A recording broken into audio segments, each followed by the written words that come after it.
Did it look good? I mean, did it seem realistic? All right. Hey, lesson 12, day 2 here, people. So writing our inequalities, graphing our inequalities, solving our inequalities. Pretty much what we're doing here is we're getting a visual to go along with our solution. So I know we're kind of, we can't really read what's going on there. So we'll rewrite it there. What we're trying to say here is x is greater than 5. I'm not sure if your notes came out bigger than mine, better than mine. So when we are graphing them, again, it's a visual representation of what this says. And what this is saying is any number greater than 5 is an answer. So when we graph, we like to put 0 down just as a marker. So 5, it's going to be to the right. Again, I don't need to put all the numbers in between there. And then, okay, I need numbers that are greater than 5. So numbers that are greater than 5 are all to the right of a 5 on a number line. So numbers like 6, 7, 8, 9, 10. 5 is not greater. Okay, 5 is the same. So because of that, we put an open circle on the greater thans. All right, which means it can't be 5, but it can be anything bigger than 5. So remember, that just doesn't mean 6, 7, 8, 9, 10. That means 5.1. That means 5.0001. 5.0000000001. All right, so that's why we put the circle on it, because we're like, hey, anything bigger than 5, and then we are shading to the right. So we darken in the number line, and then we darken in the arrow. All right, we are on the number line when we do our shading, right? And we darken in the arrow at the end. That's it. So for x is less than 5, same idea. Okay, I've got my 0, I've got my 5, less than 5. So open circle, because it can't be the 5, but it can be right up against it. And I need numbers that are less than it. So they are going to the left. That's here. Darken the line, darken the arrow. So anytime you have a greater than symbol or a less than symbol, you are going to use that open circle when you are graphing. Other things that you want to watch for is, if we're in standard form, and that means the letter first, then the inequality symbol, and the number, you can trust the arrow. So if you notice, the greater than symbol matched up with our arrow that was on the end here. Our less than symbol, all right, matched up. And that's the reason why we use those particular symbols. There's not like it was just like someone made that up. This is where it comes from. So again, you can use those as your indicators. Okay, less than or equal to. All right, less than or equal to. So it can be the 5. So what we end up doing here is same business, but instead of that hollow circle, the empty circle, we actually darken it in because it can be the 5. And any numbers are less than, so I am shading to the left.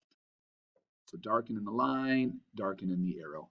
There we go. All right, not monstrous, not enough so we have to look and see if you wrote down, but just something that's in between. Think about Goldilocks and the 3 bears. All right, this one's too hot, this one's too cold, this one's just right. All right, and then 0 and 5. Oh, and I apologize if you don't know who Goldilocks is. Look it up. Good little story. All right, I think all ends well for Goldilocks. I'm not sure. There's 3 bears. She's in their house. I mean, I wouldn't recommend being in a house with 3 bears. I mean, you just don't know what's going to happen. They're wild animals, people. But anyway, so all right. So yeah, okay, greater than or equal to. So again, we're going to shade it in, and then yep, we are going to our right here.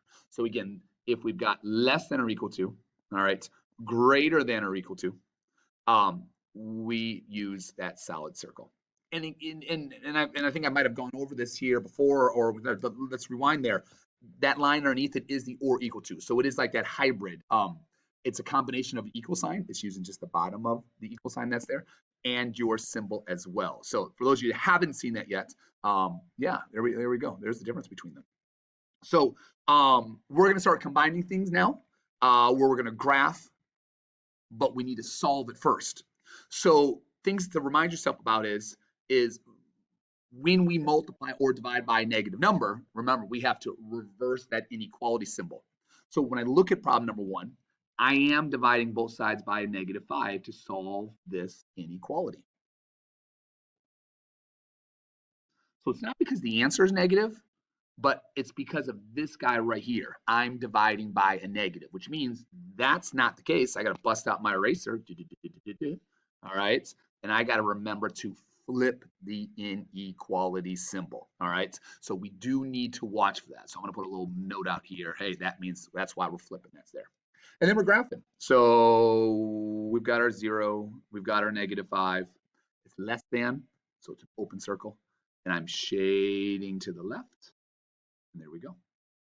So which means is choose any answer that's to the left of -5, smaller than -5, and it's going to work. So choose -100.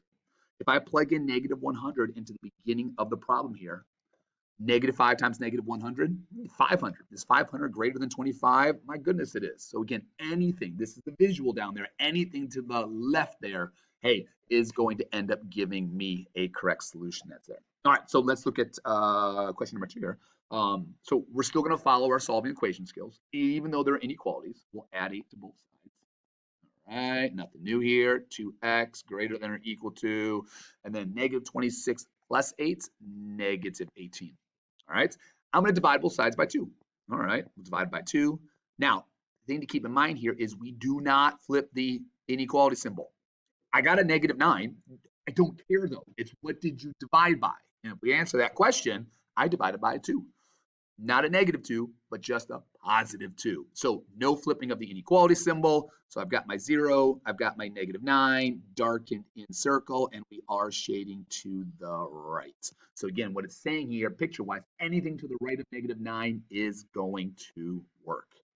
Let's see if there's anyone else we have to, oh, question 5. Question 5. Woo! All right, here we go, people. So sorry for enthusiasm, but it's a good one. It's an added wrinkle we need to be aware of. Start on the side with your variable, just like we always do. So I'm on that right-hand side. I'm going to subtract 1 from both sides. Okay, nothing new here. -4 less than or equal to x over 6. No big deal. Again, on that side with the letter, to undo dividing by 6, I'm going to multiply both sides by 6. No big deal here. I get a -24. I'm not flipping the inequality symbol because I multiplied by a 6, not a -6, but a 6. It was positive. But remember, when we graph, all right, we want that letter to be first. So I don't want to read backwards. Now, some of you might choose to graph from here. I'm not advertising for it. I'm going to rewrite the problem. And let's think about this. If I flip sides with my information, guess what I got to do with the inequality symbol? Flip it as well. Yeah, we have to flip it. So that's something that we do need to watch for. So now I can just do my graphing. All right, shading it in because it's an or equal to, and there we go. If I'm not sure, I can grab something to see if it works. Like let's grab 6. All right, 6 would be somewhere off to the right over here. 6 divided by 6 is a 1. 1 plus 1 is a 2. Is -3, sorry for the bad -3 there, less than or equal to 2? And absolutely it is. So it worked. Again, you can test it. And if you would have forgotten to flip the inequality symbol and you tested it out, you would have something like this. And you'd be like, wait a second, -3? That's greater than or equal to 2? No, it's not. So again, you do have a safety net by testing someone out that's there. So flip the inequality symbol if you multiply or divide by negative. Flip the inequality symbol if you have to rewrite it by flipping it. So again, things that you want to keep in mind.